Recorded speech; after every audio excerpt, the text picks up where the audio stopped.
So hi everybody, my name is Mike. Today is July 21st, 2020, and I've been kind of watching the news and Twitter and everything, and I thought it's time for me to actually step forward with my own walk-away story from the left and why it might be a little different and why I think that more people need to be interested in what I've got to say. So, observing the Democratic Party over the last 6 months has really discouraged me. I have voted Democrat for the last 20 years. I voted for Obama twice, um, and I've been fine with my decisions up till then. But I started taking more of a stance towards supporting our troops overseas and trying to get an end to a lot of the wars that we're involved in for what can be unclear reasons at the time. Also coupled with the fact that I'm a gun owner and I have become more and more of an avid advocate of gun rights in the United States. The Democratic Party just doesn't typically lean that way, but back when the debates were first going around, I was a huge proponent of Tulsi Gabbard, and I saw how the Democratic Party just absolutely dismantled, with the help of other entities out there, not going to name names, Google, dismantled her entire campaign and basically rolled it under the wheels, and watched in more and more of the candidates on the Democratic side just peeled off one by one until the only thing left was Joe Biden, which Joe Biden is a very clear choice if you enjoy the Democratic Party and the way they do things. I've decided I don't, especially when I heard Biden planning on having Beto O'Rourke as his czar over gun control, and his proposed taxes of $200 per gun and $300 per magazine bought.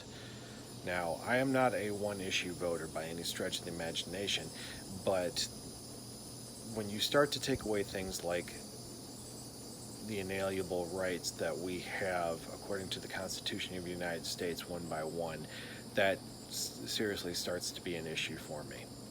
So when I say I walked away, that doesn't mean that I necessarily went Republican, because there are some conservative aspects to my point of view.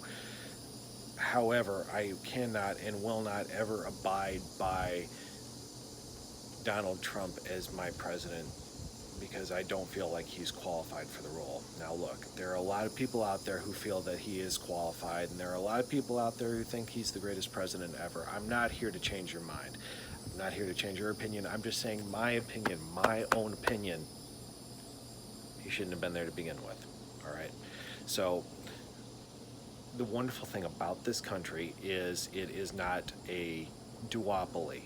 We're led to believe it is a duopoly, where we have just two parties just constantly battling and bickering with each other. And when you really step back and look at them both, their message is very succinct, with a few minor changes to help affect your flavors one way or the other, your tastes, as they were. I decided to look into the Libertarian Party, and doing so, I was actually delighted at what I saw. The Libertarians offer a completely different viewpoint as far as what this country is about. They actually bill themselves as a party that's built on individual freedoms, and as long as you don't hurt other people, that's what you should be living by. I really feel like this is a breath of fresh air, and I totally back Joe Jorgensen and Spike Cohen. Joe Jorgensen is the Libertarian Party presidential candidate for this coming November, and Spike Cohen is her running mate. Dr. Jorgensen is a professor of psychology at Clemson, and Spike Cohen is a 30-year-old retiree from a successful business venture, and now he's a podcaster. I do not cast disparaging viewpoints on either one of those people. Mr. Cohen, you were lucky enough to be a 30-something that was able to retire. That is way better than I've ever been able to do. I'm 45, and I'm not even seeing retirement in my future.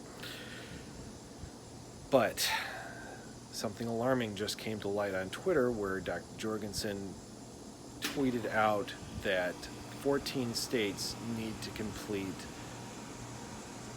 petitions where some of them need only 1,000 votes or 1,000 signees. Some of them need up to 5,000 signees to actually get her name on the ballot in November.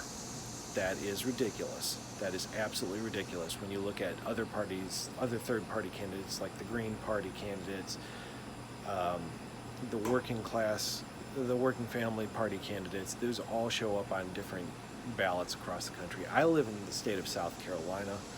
South Carolina is a very red state as far as Republican presence, and frankly, when I saw that there were other candidates in the last election's ballot, I was shocked. So to think that the Libertarian Party, who did such a good showing in the last election, still has to petition for more seats in more states to get online with this coming election, I find that ridiculous.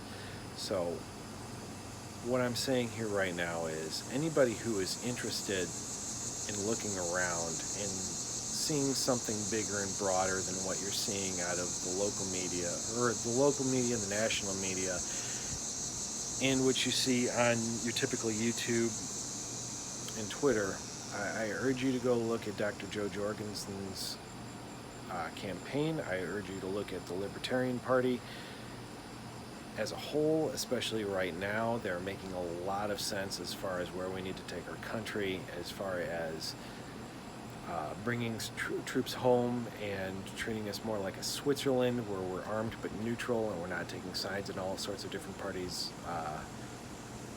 all sorts of different countries' businesses, where we're talking about ending subsidies for big oil and big pharma, because these companies don't really need our money. Why are we paying into it if we're paying into them already as citizens? Lowering the amount that you pay to the national taxes, the federal tax, federal income and withholding, you name it. Improving the school systems, ending the war on drugs, ending the war on prostitution. Look, I am a Christian. I am a very strong, faithful Christian, but if you already know somebody's going to hell, why fill up a jail cell with someone who is just doing the damage to themselves? All right, there's a difference between church and state. The Libertarians really feel strongly about that, and so do I as well. I could go on for days, and I don't. I've already gone on for 8 minutes and change. What I really want to say is, America, you've got more choices than just the left and the right. You don't have to vote for Trump. You don't have to vote for Joe Biden. I urge you strongly to find your conscience this coming November and vote your conscience. That's about it. Have a great day. Stay strong, America. Stay vigilant. God bless the USA. I'll see ya.